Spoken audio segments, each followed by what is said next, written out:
بسم الله الرحمن الرحيم. بسم الله الرحمن الرحيم. الحمد لله رب العالمين والصلاة والسلام على سيد الأنبياء والمرسلين وعلى آله وأصحابه أجمعين، أما بعد. أعوذ بالله من الشيطان الرجيم. بسم الله الرحمن الرحيم. وأقيموا الصلاة وآتوا الزكاة وأقرضوا الله قرضا حسنا، صدق الله العظيم.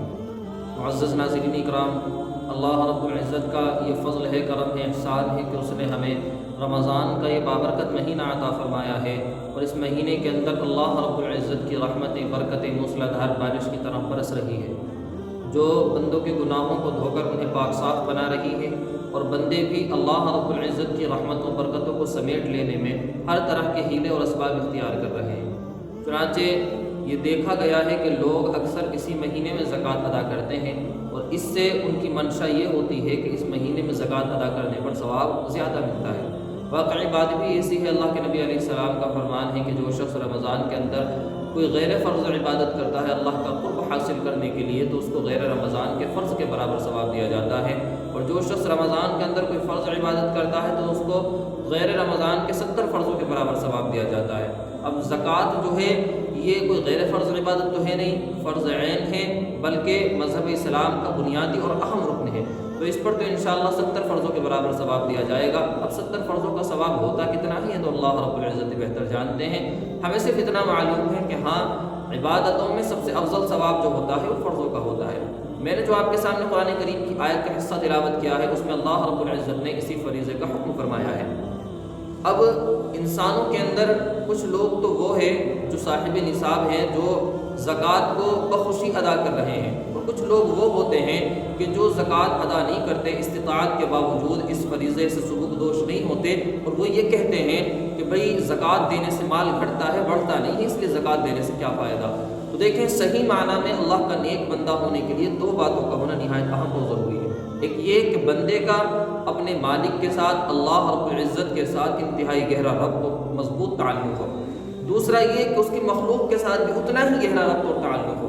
تو اللہ رب العزت نے اپنے ساتھ ربط قائم کرنے کے لیے، تعلق قائم کرنے کے لیے، اپنا قرب حاصل کرانے کے لیے نماز کا حکم فرمایا ہے کہ بندے اللہ رب العزت کا قرب حاصل کر سکتے ہیں نماز کے ذریعے سے۔ نماز مومن کی معراج ہوتی ہے، اور مخلوق کے ساتھ مضبوط تعلق قائم کرنے کے لیے اللہ رب العزت نے زکوٰۃ کا حکم فرمایا، جو انسانوں کے درمیان آپس میں ایک دوسرے کی امداد و معاونت کا کام دیتی ہے، ہمدردی اور خیر خواہی کا کام دیتی ہے۔ اب زکوٰۃ کے معنی کیا ہیں؟ زکوٰۃ کے معنی پاکی کے ہیں، دوسرے معنی بڑھوتری کے ہیں، اور زکوٰۃ کو زکوٰۃ اسی لیے کہا جاتا ہے کہ اس کے ذریعے سے، یعنی زکوٰۃ ادا کرنے کے بعد جو باقی مال بچتا ہے وہ پاک و صاف ہو جاتا ہے، اور اس کے اندر اللہ رب العزت بے شمار برکتیں عطا فرماتے ہیں، جو مال بڑھتا ہے۔ اور کچھ لوگ جو ہیں وہ زکوٰۃ کو اپنے اوپر ایک بوجھ تصور کرتے ہیں، ٹیکس تصور کرتے ہیں، تو یہ ان کا تصور انتہائی غلط ہے۔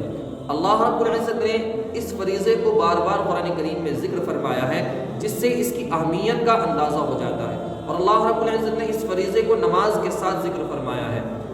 اللہ کے نبی علیہ السلام کی حدیث حضرت عبداللہ بن عمر رضی اللہ عنہ روایت کرتے ہیں کہ اللہ کے نبی علیہ السلام نے فرمایا، بنی الاسلام علی خمس، یعنی اسلام کی بنیاد 5 چیزوں پر ہے۔ 5 چیزیں کون سی ہے؟ کہ اس بات کی گواہی دینا کہ اللہ کے سوا کوئی معبود نہیں، محمد صلی اللہ علیہ وآلہ وسلم اللہ کے سچے رسول ہیں۔ دوسرا، نماز قائم کرنا، پھر زکوٰۃ ادا کرنا، حج کرنا، رمضان کے روزے رکھنا، یہ 5 بنیادی چیزیں ہیں۔ اور ایسا بھی نہیں ہے کہ جو زکوٰۃ کا حکم ہے وہ صرف امت محمدیہ پر ہی فرض کیا گیا ہے، نہیں، بلکہ پہلی جتنی بھی امتیں ہیں ان تمام پر بھی زکوٰۃ فرض تھی، ان تمام کو بھی زکوٰۃ کا حکم دیا گیا تھا۔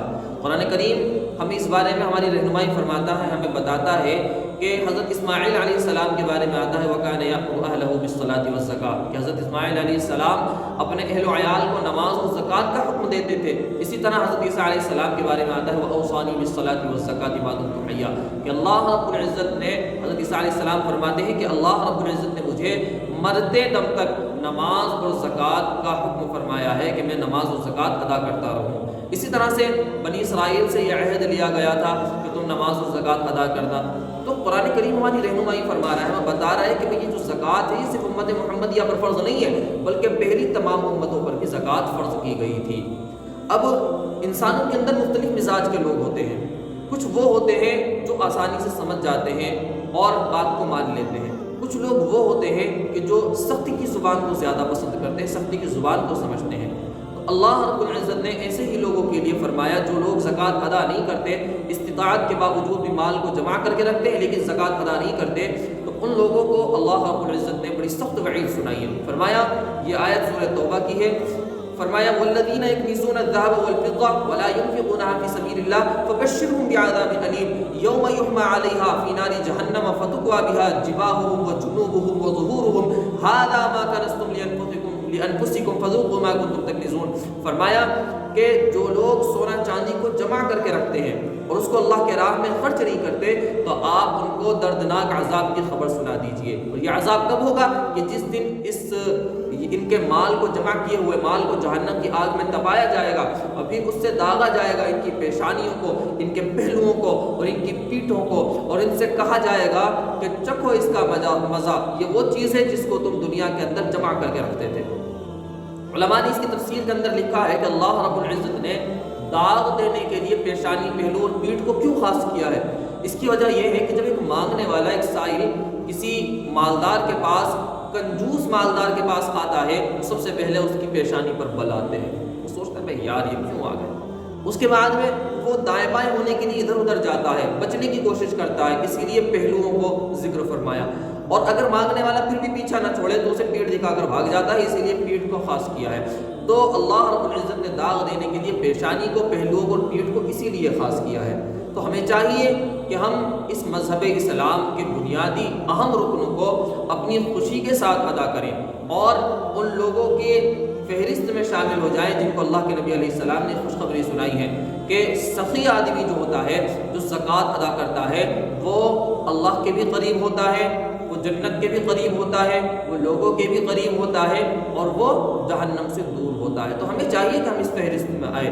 اور یہ اتنا اہم اور بنیادی رکن ہے مذہب اسلام کا کہ اللہ کے نبی علیہ السلام کے پاس جب بھی کوئی اسلام کی تعلیمات کے بارے میں معلوم کرنے کے لیے آتا تھا تو اللہ کے نبی علیہ السلام نماز کے ساتھ زکوٰۃ کا حکم فرمایا کرتے تھے۔ وفد عبد القیس جب اللہ کے نبی علیہ السلام کے پاس آیا تو اللہ کے نبی علیہ السلام نے نماز کے بعد زکوٰۃ کو درجہ دیا۔ اسی طرح سے جب اللہ کے نبی علیہ السلام نے سن 9 ہجری میں حضرت معاذ بن جبل رضی اللہ عنہ کو یمن کا گورنر بنا کر بھیجا تو اللہ کے نبی علیہ السلام نے حضرت معاذ بن جبل رضی اللہ عنہ کو وصیت فرمائی، حکم دیا کہ معاذ سب سے پہلے تو یمن والوں کو اللہ کی وحدانیت سکھانا، اللہ کی وحدانیت کے بارے میں بتانا۔ اگر وہ اس بات کا اقرار کر لیتے ہیں تو پھر ان سے کہنا کہ اللہ رب العزت نے دن اور رات کے اندر تمہارے اوپر 5 نمازیں فرض کی ہیں۔ اگر وہ اس کا بھی اقرار کر لیتے ہیں تو پھر ان کو بتانا کہ اللہ رب العزت نے تمہارے مالوں میں زکوٰۃ فرض کی ہے تو تمہارے مالداروں سے لی جائے گی اور غریبوں کو دی جائے گی۔ یہ بہت ہی اہم اور بنیادی رکن ہے، ہمیں چاہیے کہ ہم اسے بخوشی ادا کریں۔ اور جب اللہ کے نبی علیہ السلام اس دنیا سے تشریف لے گئے تھے، اللہ کے نبی علیہ السلام جب اس دنیا سے پردہ فرما گئے اور خلافت حضرت ابو بکر صدیق رضی اللہ عنہ کے ہاتھوں میں آئی تو یکایک منکرین زکوٰۃ کا ہنگامہ بلاخیز کھڑا ہو گیا۔ لوگ دھڑیلے سے زکوٰۃ کے منکر ہوتے چلے جا رہے ہیں، زکوٰۃ ادا نہ کرنے کو کہہ رہے ہیں کہ بھائی یہ تو اللہ کے نبی کے سامنے کی بات تھی، اب اللہ کے نبی نہیں ہے تو اب زکوٰۃ ہم نہیں دیں گے، وغیرہ وغیرہ بہت باتیں بنی۔ حضرت ابو بکر صدیق رضی اللہ عنہ نے مسئلے کی نزاکت کو جانا، سمجھا اور اعلان جنگ کیا اور فرمایا کہ جو شخص اللہ کے نبی علیہ السلام کے سامنے اونٹ کے ساتھ رسی بھی زکوٰۃ میں دیتا تھا اور آج وہ صرف اونٹ دے رہا ہے اور رسی دینے سے انکار کر رہا ہے تو اللہ کے تو میں یعنی ابو بکر اس سے بھی جنگ کرے گا۔ اعلان جنگ تھا صاحب، تو کیوں؟ یہ اس لیے تھا کہ حضرت ابو بکر صدیق رضی اللہ عنہ اس مسئلے کی نزاکت کو سمجھتے تھے کہ یہ کتنا اہم ہے، اس کی کیا مصلحتیں ہیں، بہت مصلحتوں سے بھرا یہ اللہ کا حکم ہے۔ تو ہمیں چاہیے کہ ہم اس کو بخوشی ادا کریں اور اللہ تعالیٰ نے زکوٰۃ ادا نہ کرنے والوں کے لیے جو وعیدیں بیان فرمائی ہیں تو ہم اس کی فہرست میں نہ آئیں اور ان لوگوں کی فہرست میں آئیں کہ جن کو اللہ رب العزت نے جنت کا سرٹیفکیٹ عطا فرمانے کا وعدہ فرمایا ہے۔ اللہ تعالیٰ کہنے سننے سے زیادہ ہمیں عمل کی توفیق عطا فرمائے۔ آمین۔ وآخر دعوانا الحمدللہ رب العالمین۔